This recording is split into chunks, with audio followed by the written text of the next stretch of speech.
los bendiga, hermanos, bienvenidos a este martes de doctrina.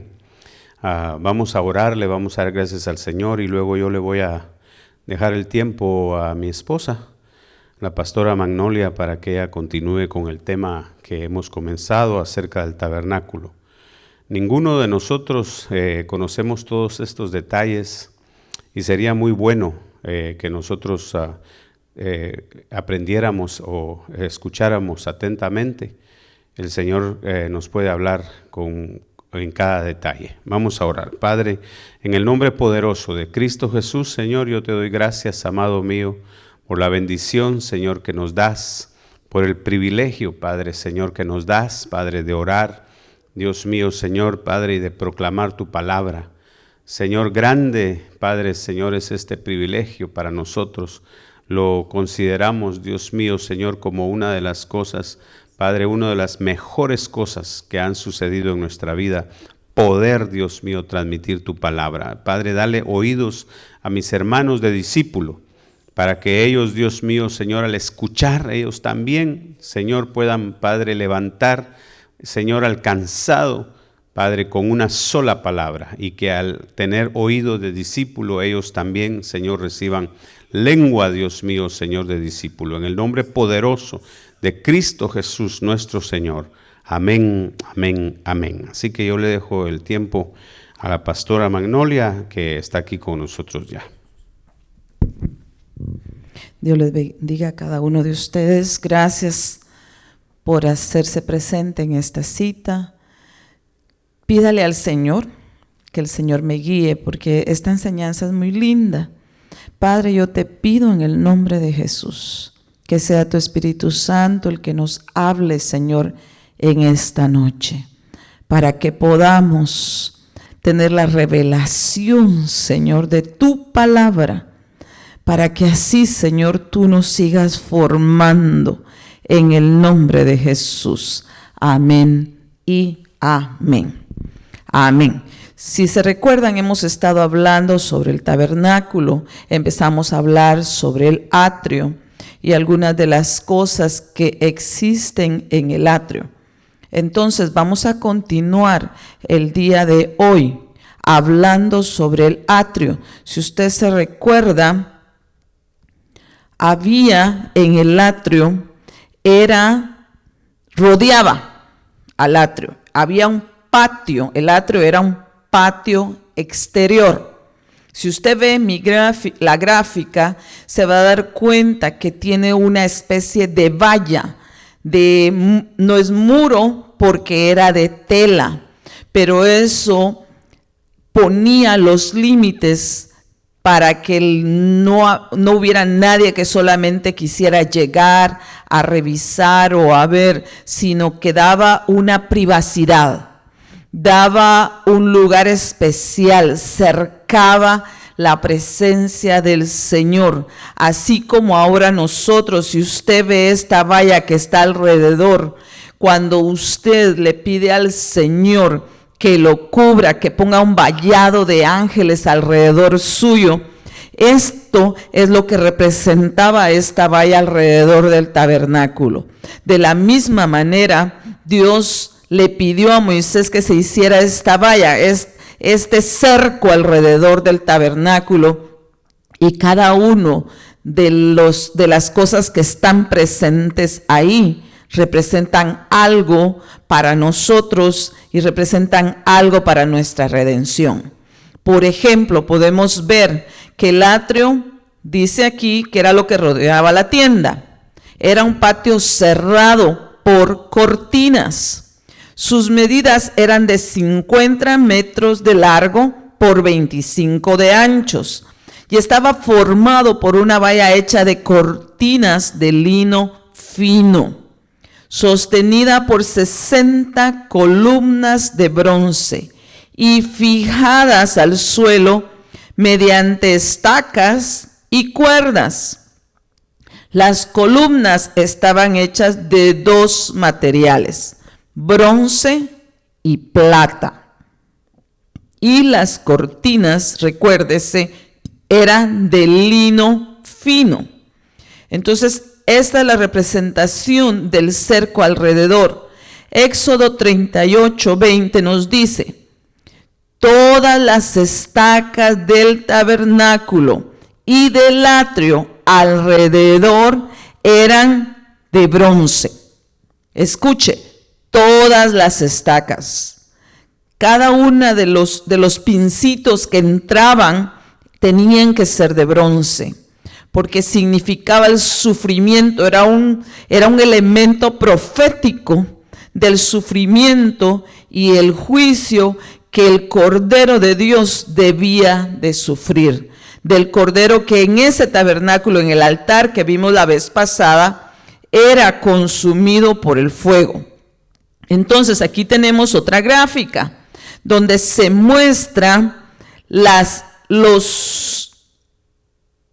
parales, diríamos nosotros en Guate, o las estacas, jalando o poniendo fijamente todos los postes que estaban alrededor, para que así fuera como una pared alrededor. Si usted lee la palabra de Dios, dice que los postes eran 60.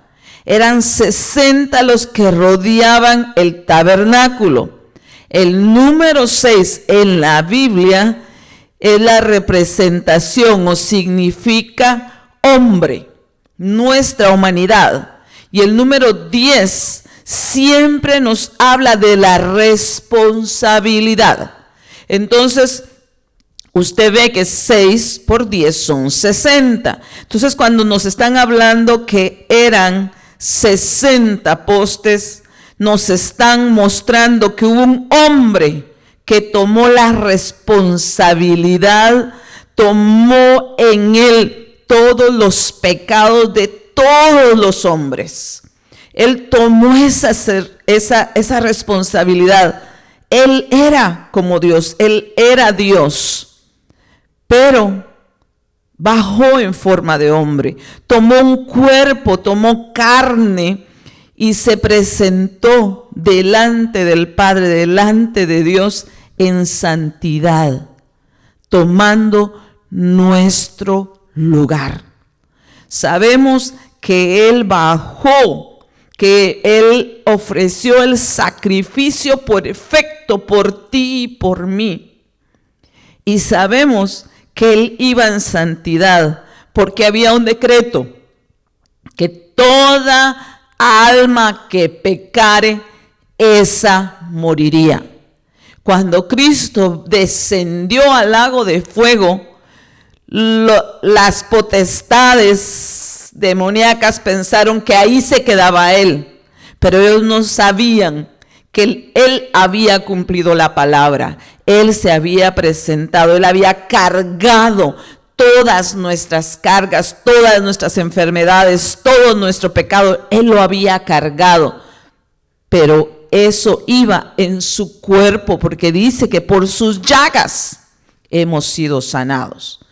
Pero en su alma no había pecado. Él fue el Cordero sin mancha, por el cual la Biblia había profetizado una y otra vez cómo Él debía de padecer, cómo Él debía de sustituirnos, para que así se abriera una puerta de entrada nuevamente al cielo, para que se construyera, si usted le quiere decir así, un nuevo puente, para que pudiéramos pasar al reino de los cielos nuevamente.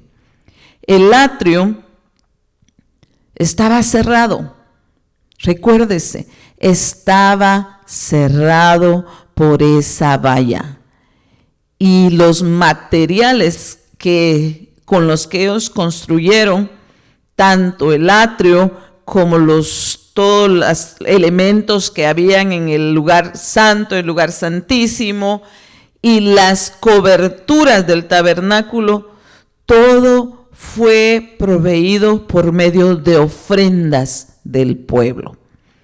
Entonces podemos saber que el tabernáculo es un modelo del cielo. Hebreos 8:5 en la Reina Valera del 60 nos dice: los cuales sirven a lo que es figura y sombra de las cosas celestiales, como se les advirtió a Moisés cuando iba a erigir el tabernáculo, diciéndole: mira, haz todas las cosas conforme al modelo que se te ha mostrado en el monte. Por eso fue que Moisés obedeció, porque a él se le había dado órdenes, a él se le había mostrado en el monte como Dios quería, porque lo que iba a representar era el reino de los cielos en medio de nosotros. Cosas que él vio en los cielos. Cristo vino y nos explicó muchas veces y decía: el reino de los cielos es como un hombre que hizo un banquete. Entonces también de la misma manera, sin hablarlo, Moisés dijo: el reino de los cielos es así. Vamos a poner un vallado alrededor del tabernáculo para que se dé cuenta el pueblo de Dios que en el mundo espiritual Dios cubre de esa manera. Dios guarda, Dios mantiene una privacidad alrededor tuyo si la presencia de Dios está dentro de ti. Veamos algunos de los elementos o de los materiales que se trabajaron en el tabernáculo. El número 1, como dice la gráfica, fue la madera de acacia. La carne que representa la carne corruptible.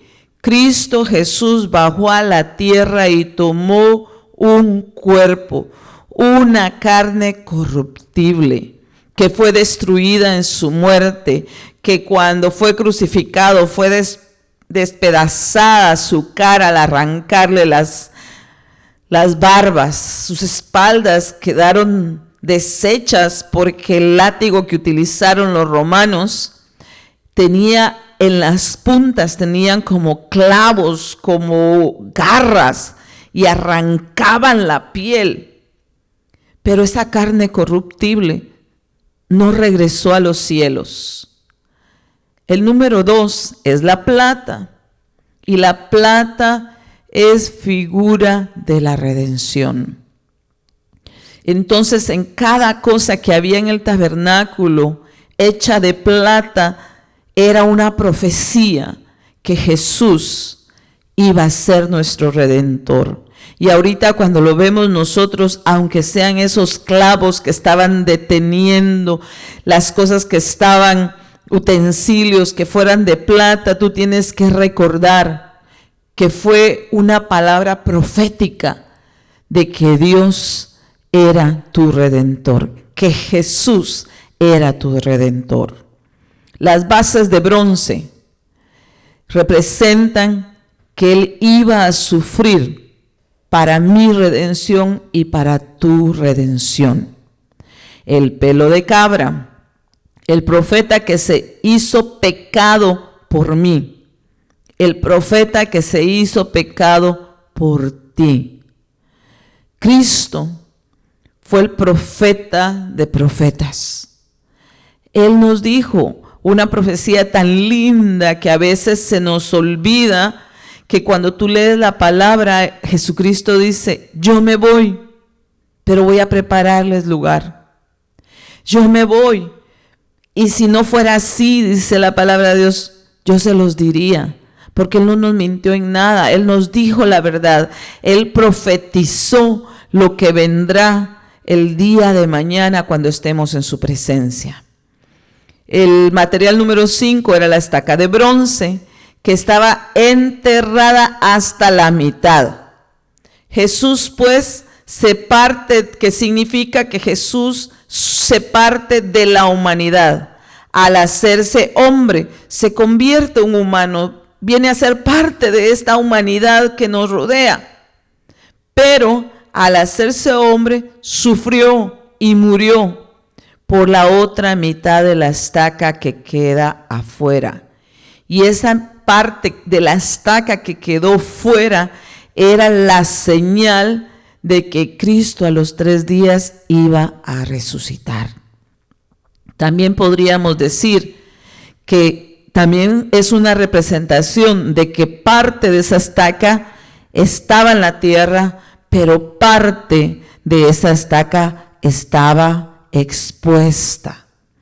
Nosotros, como cristianos, vivimos en esta tierra. No podemos decir, no, yo no me voy a relacionar en nada que concierna las cosas de la tierra, porque estaríamos mintiendo.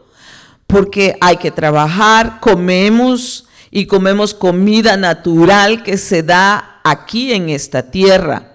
Pero así como esa estaca que no solamente estaba parte de su ser estaba en la tierra, la otra parte estaba expuesta a la presencia de Dios. Porque aunque usted ve en la gráfica pequeña que está en blanco y negro, ve que la estaca está deteniendo ese hilo, esa estaca está en parte afuera. Para mí sería que nosotros vivimos en esta tierra, pero no tenemos que olvidar que nuestra naturaleza es espiritual. Tenemos un cuerpo, así como Cristo tomó cuerpo, nosotros tenemos un cuerpo, pero antes de tener un cuerpo, nosotros teníamos ya nuestro espíritu, estaba en la casa del Padre. Y ahora estamos en el proceso de que Él se profetizó que resucitaría al tercer día. Pero la palabra también nos indica que el mismo espíritu que levantó a Jesucristo de entre los muertos, si nosotros tenemos al Espíritu Santo, también nos va a levantar a nosotros si llegáramos a dormir. Amén. Entonces, en esta noche vamos a hablar con un poquito de detalle lo que eran las cortinas y la cubierta del tabernáculo. Si usted ve en esta foto, indica que la primera cubierta, bueno, depende cómo lo esté viendo usted, si de afuera para adentro o de adentro para afuera. Amén. La primera, viéndolo de afuera para adentro, era de cuero de tejones. La segunda era una cortina de cuero de carnero, pero tenía que estar teñido de sangre. La tercera era una cubierta de pelo de cabra. Y la última, la que estaba hasta abajo, era una cortina de lino torcido, de lino bordado con querubines. Entonces, de estas coberturas del tabernáculo vamos a hablar, porque cada una de ellas nos deja una enseñanza para nuestra vida, nos deja una enseñanza para que nosotros veamos los planes que Dios tiene para nuestra vida. Aquí hay otra gráfica, usted las ve levantaditas. La primera, la negra, es la cubierta de pieles de tejones. La segunda, la roja, era una cubierta de carnero teñida de rojo. La otra era una cortina negra, cortina de pelo de cabra. Y la última era la cortina de colores o bordada con querubines. La primera que vemos era la de piel de tejones. Esta representaba la fealdad del pecado que muchas veces nos rodea. La manera en que el pecado ataca a nuestro cuerpo. Porque el pecado se da primeramente en el cuerpo. Porque alguien ve y al abrir lo que hace, abre ventanas. Puede estar abriendo una ventana a que su cuerpo se contamine, pero tiene que ser parte del tabernáculo, de tu tabernáculo, porque tú eres una persona humana. Entonces, posiblemente tú podrás decir que la cubierta de tejón está horrible o estaba fea, pero uno de los aspectos que el tejón tiene es, como usted ve en esta gráfica, es que se enfrenta a pelear con la serpiente. Se enfrenta y hay batallas que tú vas a tener en tu alma batallas, pero tu cuerpo tiene que pelearlas para alejarte del pecado. Y venceremos en el nombre de Jesús. Porque Cristo dijo, yo ya vencí, ustedes también vencerán. Entonces podemos ver que la primer cubierta era la cubierta que es de más afuera y visible. Era la que protegía de los rayos del sol. Esta cubierta de tejón era impermeable y era un animalito, porque dice que los tejones abundan a orillas del Mar Rojo. Esta piel no tenía hermosura ni belleza. De esta manera nos habla el profeta Isaías al referirse a Jesús y su humillación. Isaías 53:2. Esta cubierta también nos enseña de la separación de las cosas del mundo con lo santo. El cuero de tejón se utilizó en las sandalias también. Cuando dice el profeta que se refería a la humillación en Isaías 53:2, está hablando de que él parecía como cualquier hombre. Él era como cualquier humano. El que no lo conocía no sabía realmente el poder, la autoridad que el Señor Jesucristo llevaba. Y por eso es que nos asombra de que a pesar de que el ladrón en la cruz lo vio destrozado, lo vio lastimado, lo vio en su peor estado, porque él no lo está viendo haciendo milagros, él lo está viendo que se burlan de él, él lo está viendo sufriendo, y sin embargo, aunque estaba siendo menospreciado y se estaban burlando de él, este hombre tal vez se recordó de Isaías, se recordó de la palabra profética que se les había dado al pueblo de Israel y se dio cuenta que él era el rey de los judíos, que él era realmente el Mesías, y por eso le dice, acuérdate de mí cuando vengas en tu reino. Entonces, más abajo dice que el cuero de tejón también se utiliza en sandalias, mostrando así la separación con el suelo de esta tierra, lo que nos mantiene aislados aún estando en el mundo. Caminamos en el mundo, pero no pertenecemos a este mundo. ¿Acaso no tú usas tus zapatos para que no se ensucien tus pies? ¿Acaso no, por ejemplo, si está lloviendo, tú no corres a ponerle botitas tal vez hasta de plástico o de especiales para la lluvia a tus niños? Entonces, de la misma manera, de esta manera se representa las sandalias hechas de tejón. Éxodo 26:14 dice, harás también a la tienda una cubierta de pieles de carnero teñidas de rojo y una cubierta de pieles de tejón encima. La cubierta de cueros de carnero teñidas de rojo, esta era la próxima cubierta, que seguía a la de los cueros de tejones. Esta cubierta nos recuerda la historia de Abraham e Isaac, cuando Dios proveyó un carnero.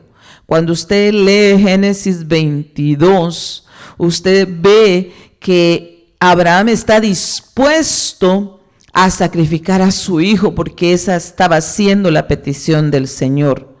Pero el Señor le dice, detente, y lo detiene y provee el animalito para el sacrificio. Si usted lee Génesis 22:13, dice, entonces Abraham alzó los ojos y miró, y aquí vio un carnero detrás de él, trabado por los cuernos en un matorral. Y Abraham fue, tomó el carnero y lo ofreció en holocausto en lugar de su hijo.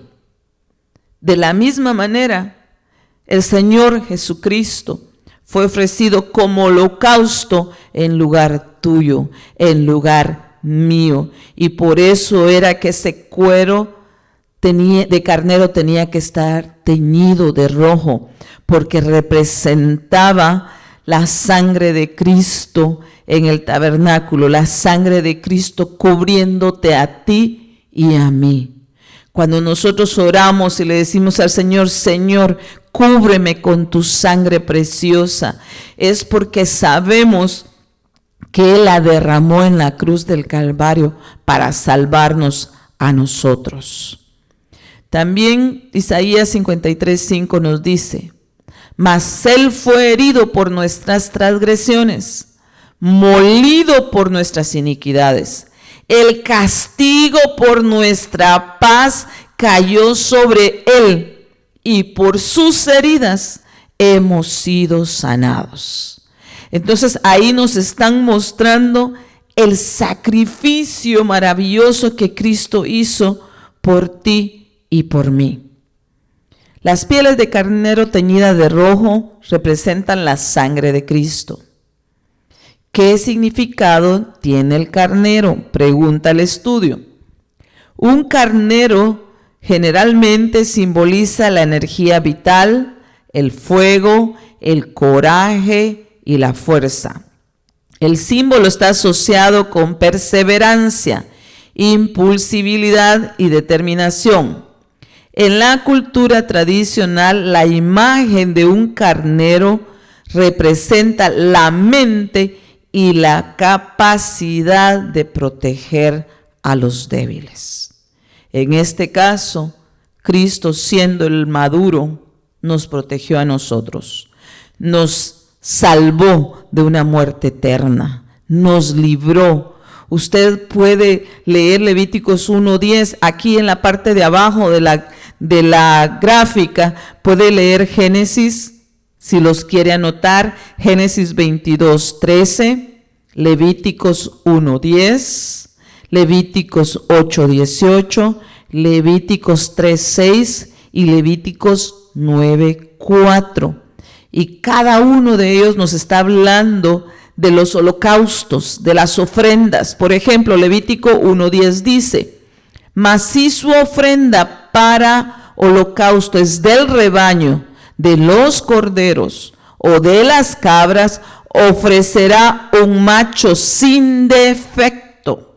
Escuche, sin defecto. Y Levíticos 8:18 nos dice, entonces presentó el carnero del holocausto, y Aarón y sus hijos pusieron sus manos sobre la cabeza del carnero. Y al poner las manos sobre la cabeza del carnero, su pecado estaba siendo transmitido a ese animalito. De la misma manera que Cristo iba a llevar nuestros pecados. Nuestra redención viene de Cristo Jesús. Y por eso estamos estudiando estos temas, porque cada uno de ellos nos deja una enseñanza de cómo estaba profetizada la muerte de Jesucristo para nuestra redención, no solo para el pueblo de Israel. La tercera cortina era de pelo de cabra. Esta era la segunda gran cortina, que formaban 11 lienzos de 30 codos de largo por 4 de ancho. Estas cortinas fueron unidas entre sí para formar una gran cortina de 30 por 44 codos, según Éxodo 26, 7 al 13. Esta cortina tenía un tramo más que la anterior y caía sobre las puertas del tabernáculo, recordando así cada vez que el sacerdote entraba el sacrificio de Cristo que iba a venir. Simboliza el sacrificio de Cristo por el pecado. Romanos 5:9 nos dice, entonces mucho más, habiendo sido ahora justificados por su sangre, seremos salvos de la ira de Dios por medio de él. También representa el pelo de cabra a los profetas. Cristo fue el profeta de profetas. Éxodo 26:6 nos dice: harás además 50 broches de oro, y con los broches unirás las cortinas una a la otra, de manera que el tabernáculo sea una unidad. Esos ganchos, esa unión con esa cortina representa la unidad que nosotros tenemos que tener como iglesia de Cristo. Nosotros sí somos hijos del Señor, nosotros que amamos al Señor, pero no solo aquí en la iglesia no somos los únicos que formamos el cuerpo de Cristo. Hay cuerpo de Cristo por toda la tierra, porque recuérdese que cuando Cristo se fue, Él dio el mandato de que fueran y predicaran el evangelio a toda carne, a toda nación, a todo lugar, y así lo hicieron. 4. La cortina de lino torcido. Estas cortinas son las que se veían desde adentro del tabernáculo. Y esta cortina solamente la podían ver los sacerdotes. Estas eran 2 grupos de 5 cortinas de 28 por 4 codos, lo que sumaban entre sí una superficie de 28 por 40 codos, unidas entre sí por unos corchetes de oro a lo largo de los 28 codos. Dios ordenó que se pusieran 50 lazadas. Estas lazadas deberían de hacerse de cardeno. Esta hermosa cortina fue hecha de lino fino torcido, adornada con colores cardeno azul, púrpura y carmesí, y con figuras celestiales, querubines de obra delicada. Estas cortinas simbolizan a Cristo glorificado, pero no solo a Cristo glorificado. Para nosotros esas cortinas son una representación del reino de los cielos en medio de nosotros. Para nosotros es la representación de que no estamos descubiertos, que los que hemos creído en Cristo Jesús, el Señor extiende sus alas sobre nosotros. Nosotros podemos vivir tranquilos. Recuérdese lo que el Salmo dice: el que mora bajo la sombra del Altísimo, morará bajo la sombra del Omnipotente. Tenemos que morar bajo su sombra. Nuestro llamado es ahora a incursionarnos al lugar santo, al anhelar estar en la presencia de Dios y lograr llegar hasta el lugar santísimo, que es el lugar de mayor adoración para el Señor. Pero en esta noche estamos viendo que cada una de esas cortinas que estaban presentes en el tabernáculo nos están hablando de una profecía que había sido dada para nosotros y para el pueblo de Israel sobre el sacrificio de Cristo y sobre nuestra redención. Permítame que tome un poquito de agua.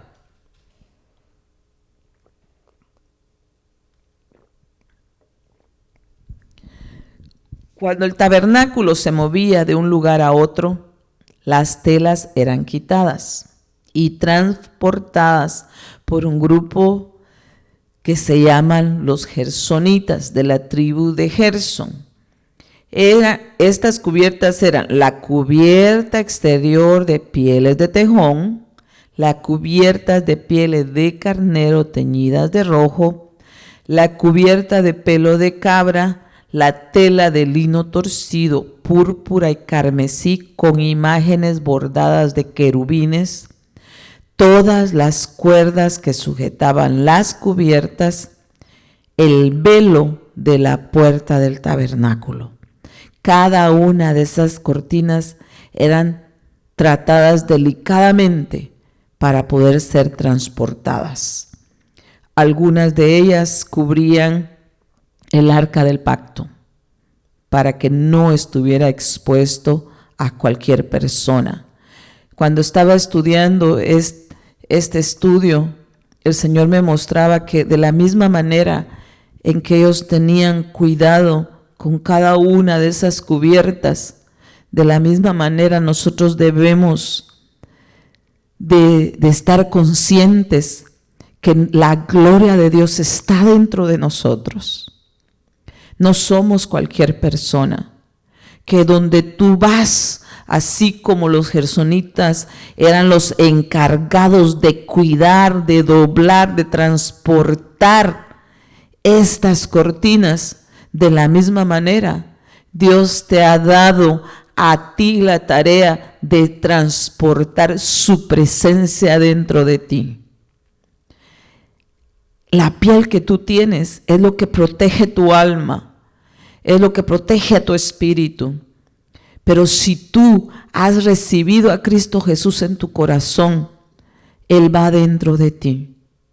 Y cada uno de nosotros tenemos esa responsabilidad de abrir nuestros ojos, porque su venida está cerca.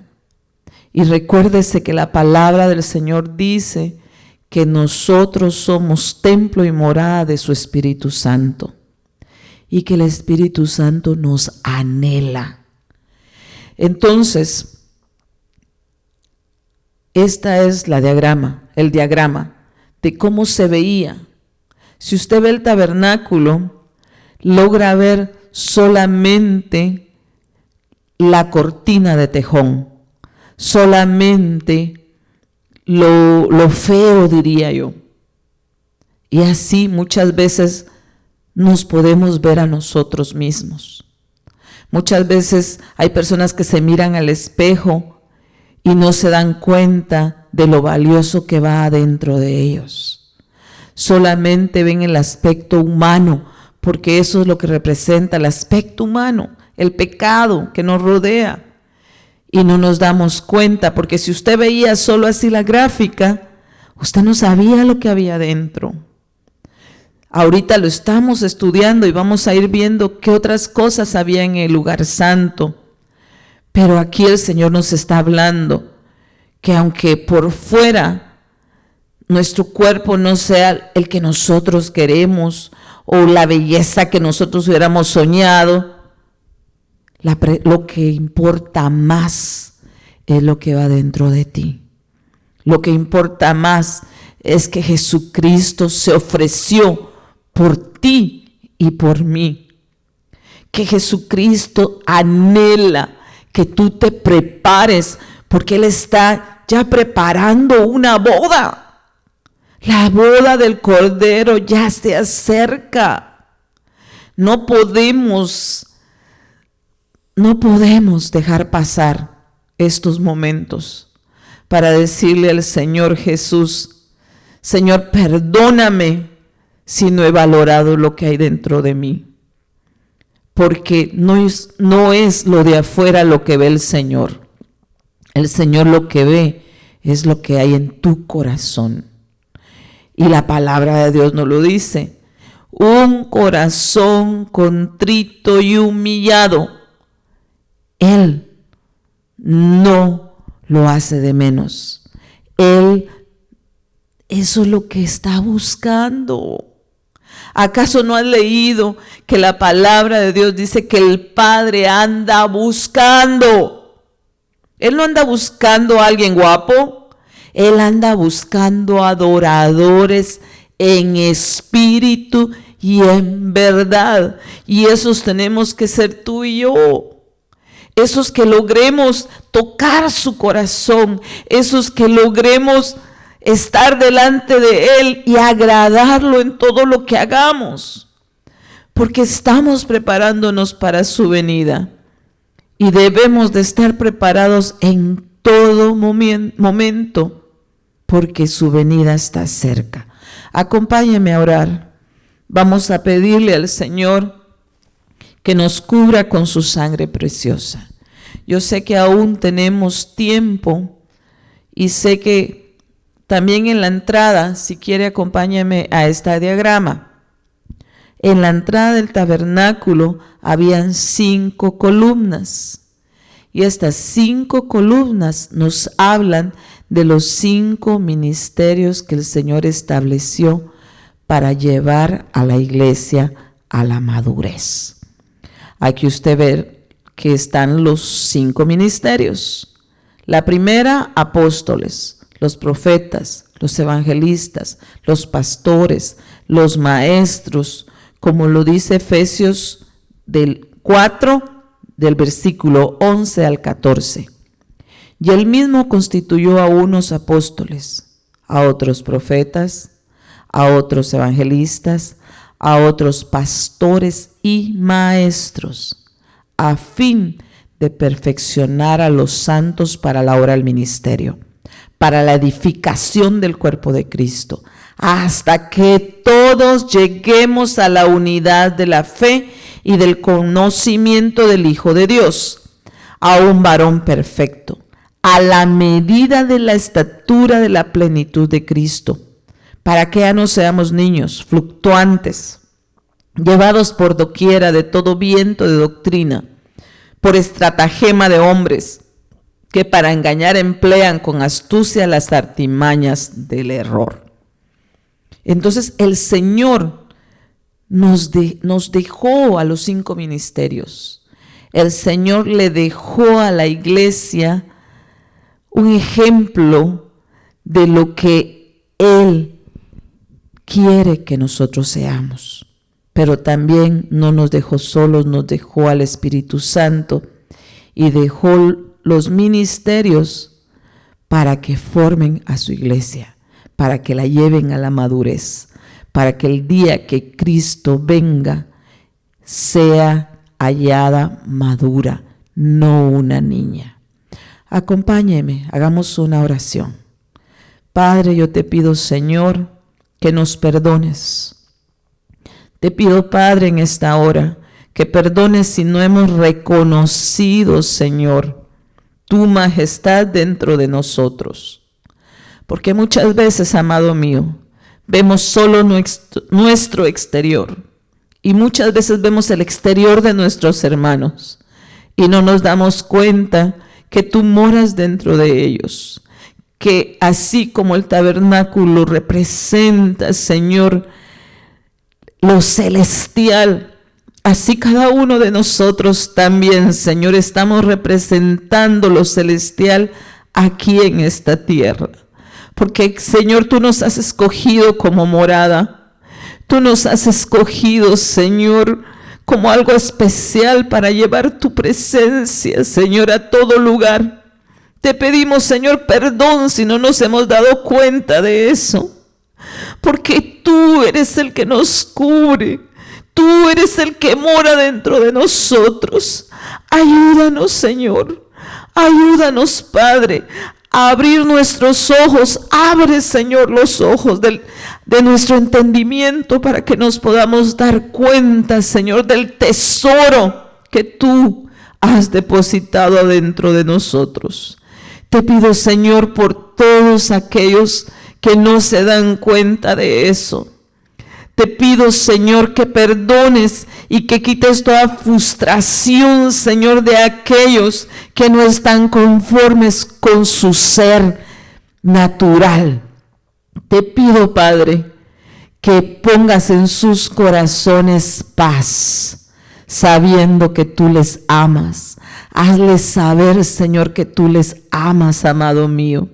Te pido, Rey, por cada uno de aquellos que están padeciendo, Señor, enfermedades. Y te doy gracias, Rey, por tu sanidad, porque tú ofreces sanidad y vida eterna. Sella esta palabra, Señor, en cada corazón. Séllala, Señor.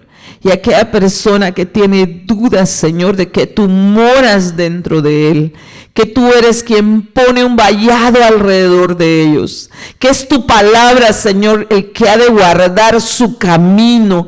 Es tu palabra, son esos 60 libros que se nos fueron dejados, Padre, para ser edificados los que nos han de guiar, Señor, por medio de tu Santo Espíritu. Revélanos tu palabra, revélanos, Señor, para que podamos conocerte y anhelar cada día más y más de ti.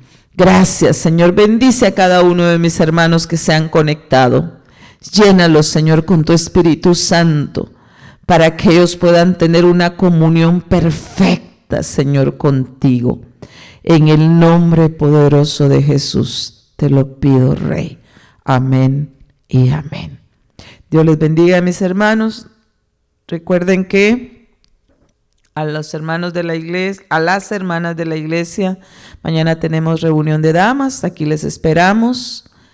El día viernes seguimos con los temas. El hermano Pedro va a estar hablándonos del tema de los panes de los panes de la proposición. Y el sábado y el domingo les esperamos aquí en casa. Dios les bendiga.